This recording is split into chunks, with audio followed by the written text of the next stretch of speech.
नमस्कार। सामाजिक समस्या बीए पाठ द्वितीय के दूसरे प्रश्न पत्र के आज 5वें व्याख्यान में आप सभी विद्यार्थियों का स्वागत है।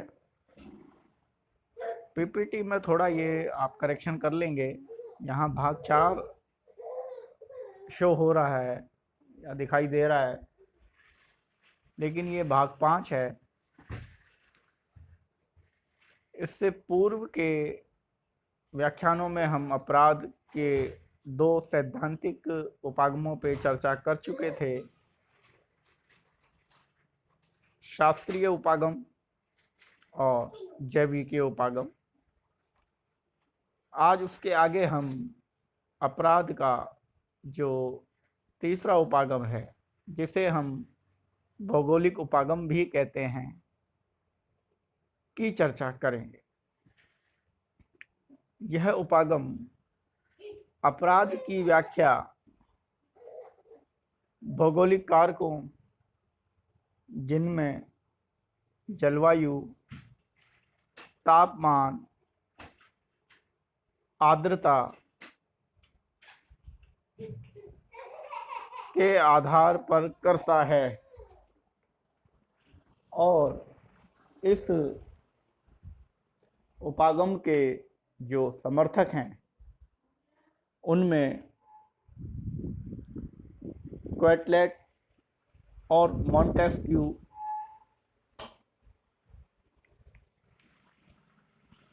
विशेष हैं। क्वेटलेट के अनुसार व्यक्तियों के विरुद्ध अपराध दक्षिण दिशा में अधिक होते हैं और गर्मियों के मौसम में इनकी संख्या में बढ़ोतरी या वृद्धि हो जाती है, जबकि संपत्ति के विरुद्ध अपराध उत्तर दिशा में अधिक होते हैं और शीतकाल में इनकी संख्या घट जाती है। क्वेटलेट ने अपना यह सिद्धांत तापमान के आधार पर दिया। उनका मानना था कि जलवायु का अत्यधिक गर्म होना अपराध को बढ़ाता है, विशेषकर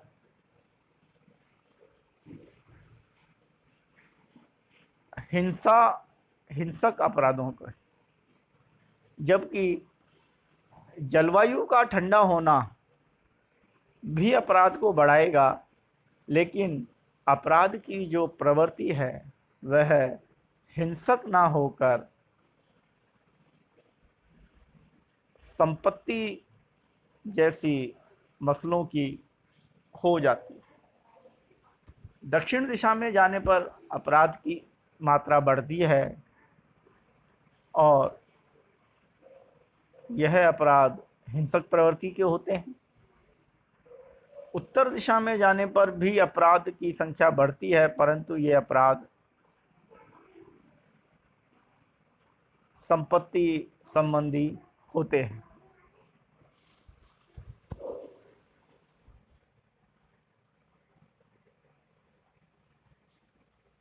दूसरे जो विद्वान हैं जो भौगोलिक उपागम से जुड़े हुए हैं, वह मॉन्टेस्क्यू हैं। वह अपनी पुस्तक स्पिरिट ऑफ लॉ में लिखते हैं कि जैसे जैसे हम भूमध्य रेखा की ओर बढ़ते हैं, आपराधिकता में भी वृद्धि होती जाती है। अर्थात जैसे जैसे हम ध्रुवों की ओर बढ़ते हैं, मदिराग्रस्त 1 अनुपात में बढ़ता जाता है। मॉन्टेस्क्यू का जो यह सिद्धांत है, यह भी तापमान को आधार मानकर चलता है और जलवायु का व्यक्ति पर जो प्रभाव पड़ता है, उसके खान पान पर जो प्रभाव पड़ता है, वह अपराध को अपराध के विश्लेषण में सहायक होता है, ऐसा मॉन्टेस्क्यू का मानना था। हम सभी जानते हैं कि भूमध्य रेखा जो है वो अधिक तापमान, अधिक जलवायु की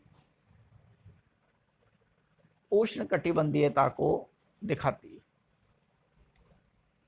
और जैसे जैसे हम भूमध्य रेखा से दूर जाएंगे, अर्थात ध्रुवों की तरफ जाएंगे, तो तापमान कम होने लगता है। जलवायु उष्ण कटिबंधीय से शीतोष्ण कटिबंधीय की तरफ परिवर्तित होती है। और जब किसी क्षेत्र में शीत लहर चलती है या शीतोष्ण कटिबंधीय क्षेत्र जो होते हैं, वहाँ के लोग मदिरापान अधिक करेंगे। वह अपने शरीर में उष्णता को बनाए रखने के लिए मदिरा को उपयोग में लेंगे। और सभी अपराध शास्त्रियों का और समाज शास्त्रियों का यह एक मत विश्लेषण है कि मदिरापान, मदिराग्रस्तता अपराध की प्रवृत्ति को बढ़ाती है। यह है मॉन्टेस्क्यू के अपने विचार थे जो भौगोलिक उपागम के अंतर्गत आते हैं। अब इस उपागम की कुछ आलोचना है। वह आलोचना इस प्रकार है कि भौगोलिक कारक व्यक्ति के व्यवहार को परिभाषित कर सकते हैं, लेकिन अपराध और भौगोलिक कारकों के बीच जो प्रत्यक्ष संबंध बताया गया है उसे स्वीकार नहीं किया जा सकता। ये आलोचना सामान्यकरण करने का ऊपर है कि यदि सभी शीतोष्ण कटिबंधीय क्षेत्र में रहने वाले लोग मदिरा पान करते हैं तो क्या सभी अपराध करते हैं? ऐसा नहीं है। और इसी तरह भूमध्य रेखा की ओर भी सभी व्यक्ति अपराध नहीं करते, लेकिन अपराध की प्रवृत्ति ज़्यादा होती। इसलिए यह उपागम अपराध की प्रवृत्ति और उसकी आवृत्ति को तो ये स्पष्ट करने में सहायक है, परंतु अपराध के कारकों की व्याख्या करने में यह उपागम कमजोर है। अगला जो अपराध का उपागम है, सैद्धांतिक उपागम है, वह है मनोवैयक्तिक उपागम। यह उपागम अपराध को अपराधी के व्यक्तित्व के कुछ दोषों में या व्यक्ति के अंदर खोजता है। अपराध व्यक्ति की मनोवैयक्तिक परिस्थिति का परिणाम है, इस उपागम का यह मानना है। इस उपागम में 3 तरह की व्याख्या है। पहले मनोवैयक्तिक व्याख्या, दूसरी है मनोवैज्ञानिक व्याख्या। मनोवैयक्तिक व्याख्या में व्यक्ति के अंदर अपराध के कारणों की खोज की जाती है। मनोवैज्ञानिक व्याख्या के अंतर्गत जो विद्वान हैं वो हैं हेनरी गोगार्ड, और मंदबुद्धिता को यह अपराध का कारण मानते हैं। अर्थात व्यक्ति जिसकी बुद्धि कमजोर है, कम है, वह अपराध करता है।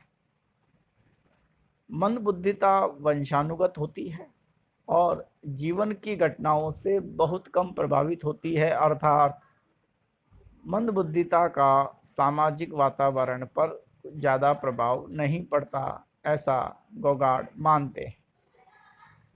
आपने कहा कि अपराधी पैदा नहीं होते, अर्थात लोम्ब्रेसो का सिद्धांत का खंडन मनोवैज्ञानिक उपागम करता है, बल्कि बनाए जाते हैं। अतः स्वभाव और पर्यावरण ऐसे 2 कारक होते हैं जो व्यक्ति को अपराधी बनाते हैं। मंदबुद्धिता वंशानुगत हो सकती है, परंतु आपराधिकता वंशानुगत नहीं होती, यह भी गोगार्ड कहते हैं। यह स्पष्ट है कि मनोवैज्ञानिक व्याख्या मन बुद्धिता के आधार पर अपराध की व्याख्या करती है। तीसरा जो प्रकार है मनोवैज्ञानिक में, वो है मनोचिकित्सकीय व्याख्या। विलियम हीली इसके प्रमुख प्रतिपादक हैं और हीली के अनुसार मनोवैज्ञानिक रोग ही अपराध को जन्म देते हैं, अर्थात व्यक्ति के दोष और विकार या मनोवैज्ञानिक विशेषताएं अपराध की प्रमुख कारण होती हैं। संवेग, भावनाएं, आवेग आदि कारक अपराध को प्रभावित करते हैं। ये विशेषताएं हैं जो एक नवजात शिशु में परिवार में भावनात्मक संपर्क से स्थापित हो जाती हैं। अर्थात विलियम हीली परिवार की मनोदशा को भी अपराध के पीछे कारकों में बांटते हैं और 6 तरह की विशेषताएं इसमें लेते हैं। बहिमुखता अर्थात अथवा अंतर्मुखता, या तो व्यक्ति अंतर्मुखी होगा, अपने विचारों को मन में रखेगा या वह प्रकट करता है। प्रभाविता अथवा अधीनता, या तो वह किसी को स्वीकार करेगा या किसी को स्वीकार करवाने के लिए बाध्य करेगा अतः प्रभावित करेगा या किसी से प्रभावित होगा। तीसरा है आशावाद अथवा निराशावाद, या तो व्यक्ति कुछ करने की सोचेगा या करने के लिए मना करेगा कि नहीं, इससे तो ये हानि होगी।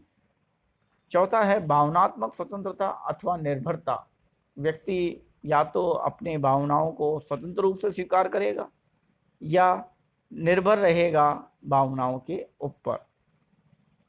आत्मविश्वास अथवा उसका अभाव, इसके अंतर्गत व्यक्ति के अंदर स्वयं का विश्वास है या उसके अंदर स्वयं का विश्वास नहीं है। इसी तरह अहभाव, इगोइज्म, यदि व्यक्ति इगोइस्ट है या समाज भाव या समाज के प्रति समर्पित है, तो इन तरह ये जो विरोधाभास हैं, इनमें आपस की जो विजय है वो ये तय करती है कि व्यक्ति अपराध करेगा अथवा नहीं करेगा। इसके पश्चात हीली 3 प्रकार के मानसिक विकारों की भी चर्चा करते हैं। पहली खंडित मानसिकता, विक्षिप्त और सविभ्रम। खंडित के अंतर्गत तरह तरह के विचारों के प्रति भ्रांति और निर्मिल भ्रमों के द्वारा निर्मित भ्रम विचार में आते हैं, अर्थात व्यक्ति कुछ तय नहीं कर पाता कि उसे क्या करना है, इसे बोलते हैं खंडित। विक्षिप्त को बोलते हैं अवसाद का भाव, अर्थात व्यक्ति की जो मनोदशा है वह समाज के प्रति और स्वयं के प्रति नकारात्मक हो गई है।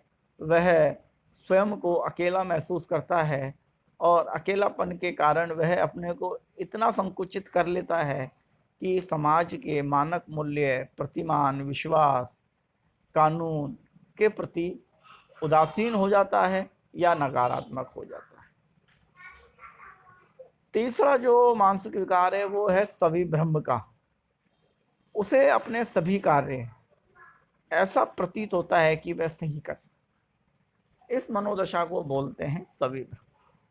तो हीली का ये कहना कि ये 3 तरह के मानसिक विकार हैं जो व्यक्ति में होते हैं और ये ही अपराध के लिए उसे प्रेरित करते हैं। हीली का जो ये सैद्धांतिक उपागम है, मनोचिकित्सकीय व्याख्या जो है, उसकी कुछ आलोचनाएं हैं। पहली आलोचना, हीली ने जिन व्यक्तियों का संकलन किया उनका आकार बहुत छोटा था, अर्थात निदर्शन कमजोर था। दूसरा, सिद्धांत में जो शब्द प्रयोग किए जैसे खंडित, विक्षिप्त, सविवरम, इनको परिभाषित नहीं किया हीली। इन शब्दों की सामान्य अर्थ को ही लेकर चले और इन सामान्य अर्थों से सिद्धांत कमजोर हो गए। तीसरा, आपराधिक विशेषताएं होते हुए भी बच्चे अपराध नहीं करते और कुछ बच्चों में वे विशेषताएं भी नहीं होती परंतु वे फिर भी अपराध करते हैं। अर्थात हीली ने जो ये समाज के पर्यावरण का या परिवार के पर्यावरण का प्रभाव मानसिक दशाओं पर जो पड़ता है उसको अपराध के लिए जिम्मेदार ठहराया, लेकिन ऐसा देखा गया कि कुछ बच्चे आपराधिक विशेषताएं होते हुए भी खंडित, विक्षिप्त और सविभ्रम की अवस्था में होते हुए भी अपराध नहीं करते और कुछ इनके विपरीत होते हुए भी अपराध करते हैं। अतः हीली के सिद्धांत को स्वीकार नहीं किया गया। आज के जो व्याख्यान में इतना ही। गलती से आगे की जो पीपीटी थी वो मेरे आपको फॉरवर्ड कर दी है। अब मैं आपको यह जो पीपीटी है एक नोट्स के रूप में आपको फॉरवर्ड भी करने जा रहा हूँ, तो इसका कृपया गहनता से अध्ययन करें। धन्यवाद।